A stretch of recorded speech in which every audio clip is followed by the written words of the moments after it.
Hi everybody, it's Peter Zellum's Griniflix Adventure 8. Welcome to another video. Today I'm going to be doing a lens comparison. In fact, it's 3 Leica lenses. The 28mm lens.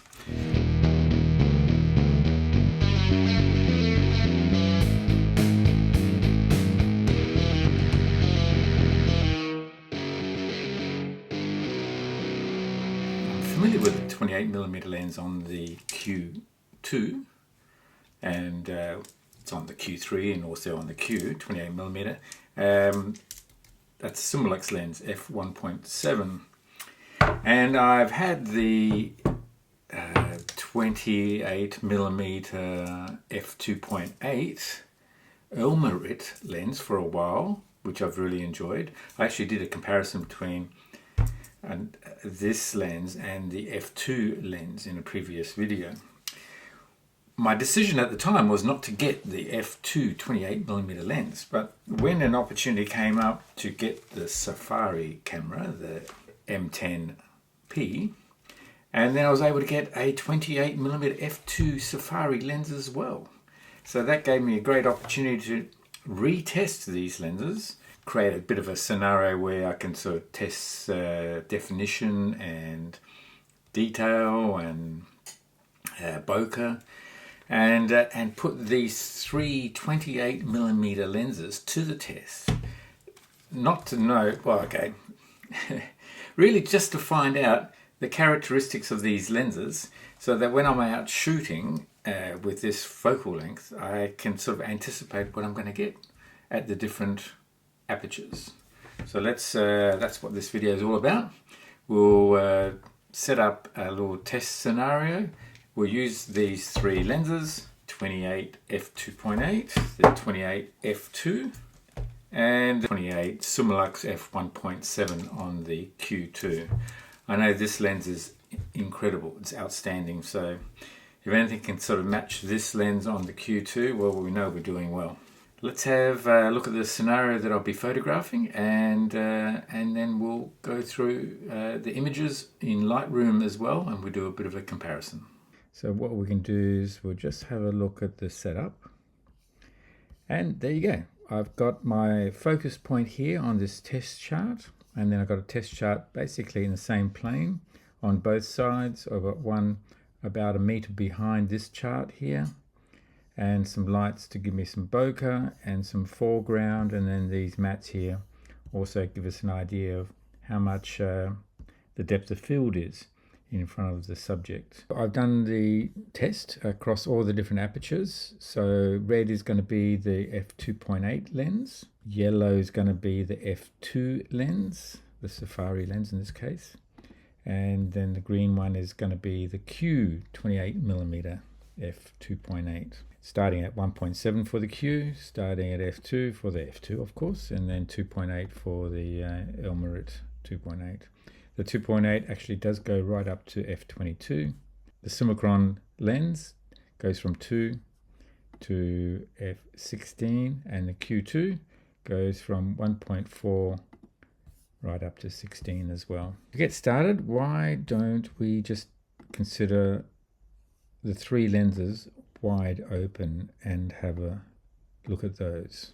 And here we've got the 28mm 2.8 on the left, and the 28mm f2 on the right. 100%. Why don't we actually zoom in even more? Why don't we zoom in at say 200%, and let's see what we can see. Now what I've done with both of these images, I've taken the raw files. I haven't adjusted the color in any way or contrast. I've exported those into JPEG so that each JPEG is the same as far as its dimensions are concerned in megapixel. In this case here it's 6000 by say 4000, so 24 megapixel, and then exported it also out as a file that could be up to 4 megabytes in size. So if we have a look at this first one here, so the f2.8 on the left, so that's the lens I had already, and then the Safari f2 lens. So in the middle, what can we see? Well, we've got more contrast. We've got higher contrast in the f2 lens compared to the Elmarit 2.8. So that was my first observation. And then if we go across to the left hand side, we can see what sort of definition we have on the left side in the plane of field. And you can see that wide open, the f2 has greater definition in the same plane of field compared to the f2.8, where you can just see that it's starting to, image is starting to drop off a little bit in its definition. Oh, just a quick note, while you're watching this video, I'm not sure whether you knew, but I'm associated with a number of companies, and those companies can provide discounts to my viewers and subscribers. So all you need to do is go to adventurate.com.au, just click on the website. Yes, just go shop discounts and you find all the different companies that I'm associated with. So for example, SwiftX, so you can set up a crypto exchange and get $10 worth of free Bitcoin. iTech World for camping, lithium batteries, backup systems for your home. Red Tiger for dash cams, Vamos electric bikes, and all sorts of different discount levels are available, and there are discount codes associated with each one of those, whether it be Adventurate or something else. So just go to the website. I hope you can take advantage of the discounts, and back to the video. Yeah, so it's only on the printing here that you can actually see what the difference is. If we go across to the other side, imagine it's going to be much the same. The f2 has greater definition, so basically the f2 wide open has greater definition across the entire plane of view or plane of focus compared to the 28mm. All right, so far we know that the f2, greater contrast, greater definition across the entire plane of view. All right, so how does, oh, okay, let's have a look at some of these bokeh balls as well. Let's see what difference there is. This is 2.8 and this is f2. They're very close, but you can see it could be just slightly larger bokeh balls in the background, which you would expect because this is f2 as opposed to f2.8 on the left-hand side here. Well, let's have a look at the f2 versus the Q 28mm Summilux at 1.7. So Summilux is a half a stop faster than the Summicron. We go have a look, and what do we see? All right, so I haven't changed the white balance, but with the Q lens, you can, well, with the Q, right? So it's basically the lens and the body is different to the M10R, which I'm using with the Summicron here. So other than the, I could have adjusted the white balance, but which I haven't. But anyway, but the contrast is probably much the same. If we have a look at the bokeh balls, they are probably much the same. Maybe the Q again is slightly higher, larger bokeh balls here than the f2, which you would again expect it being a half a stop faster. If we zoom across the left hand side and have a look at the definition here of both lenses, and they're pretty much the same, I would say, other than the white balance. If we look across the image, I would say we've got a bit of vignetting, a bit more vignetting on the 28mm f2 Summicron lens compared to the 1.7 Summilux lens on the Q2. Again, the Q2 is an outstanding lens, so less vignetting compared to the f2. If we compare the 2.8 to the Q, let's see how that looks. And so these are both wide open now. And yeah, so again, the contrast is a little bit higher here. If we go across to the left hand side, and yeah, as you can see, the Q2 definition is basically the same as the f2 Summicron for the Leica M. So each of these lenses now are at f2.8, and we'll be able to compare apples for apples. So again, we'll look at the Elmarit and the Summicron lenses together. Zoom in here, so both at 2.8. So again, there shouldn't be any surprises here that now that the Summicron is stopped down a bit, you would expect that the vignetting will start to disappear, which it probably has a bit. And the definition is much the same at 2.8 as it was wide open. And now the Summicron on the left and the Leica Q2 on the right. Let's have a look at those two side by side. Definition in the middle is much the same. I imagine the bokeh is going to be much the same as well, which is pretty much identical. And then if we go across to the left hand side here, both those lenses are pretty much identical as well. And a lot of the vignetting has disappeared on the Summicron, which you would expect. Right, so now we're looking both at the 5.6, f5.6 for all three lenses. Do the first comparison. So f2.8 on the left, f2 Summicron on the right. Zoom in, and basically, as you would expect, the images are going to be pretty much identical now. The aperture is the same, the bokeh is the same, and the image quality is much the same. If I go across the left hand side here, you can see the definition starts to increase in both cases, and they're pretty much identical, which you would expect at 5.6. So, you know, when you're comparing these lenses wide open, that's really the only places where you see the differences, because these are all high quality lenses. And once you stop down to 5.6, any differences between the lenses basically disappears.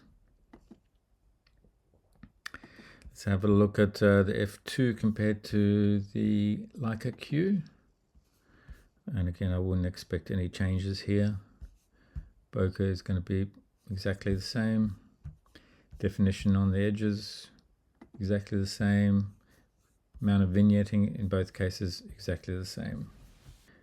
All right, let's see what happens when you stop it completely down. So the Elmarit's we're going to stop down to 22, f22, and the Summicron down to f16, and the Leica Q to also 16, and we'll see what the other extreme is like.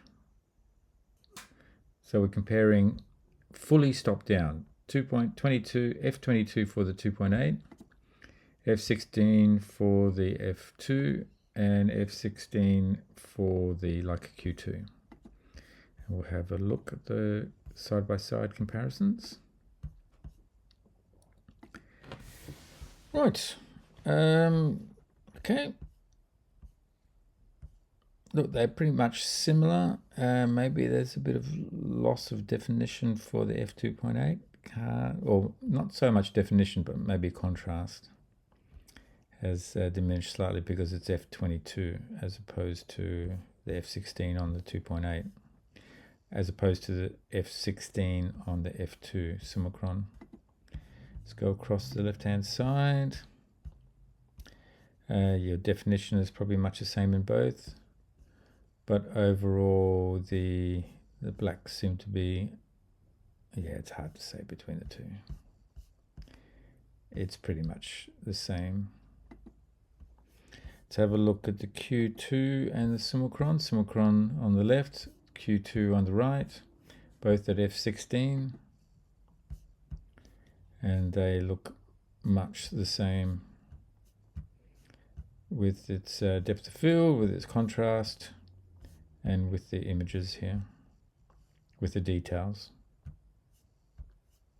Going across the left hand side here,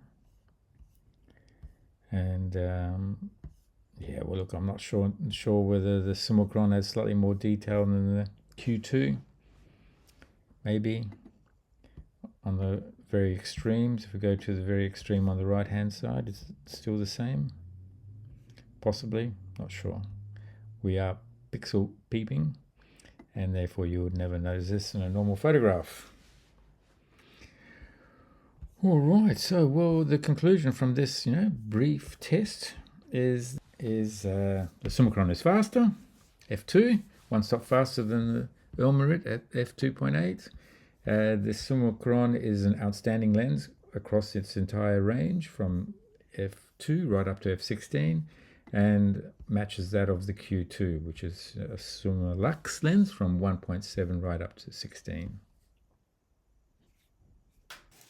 So, which lens would you go for? The 28 f2.8, which is really small, or would you go for the 28 f2 lens, whether it's one with the clip-on lens hood, or whether it's this one here with the integrated lens hood?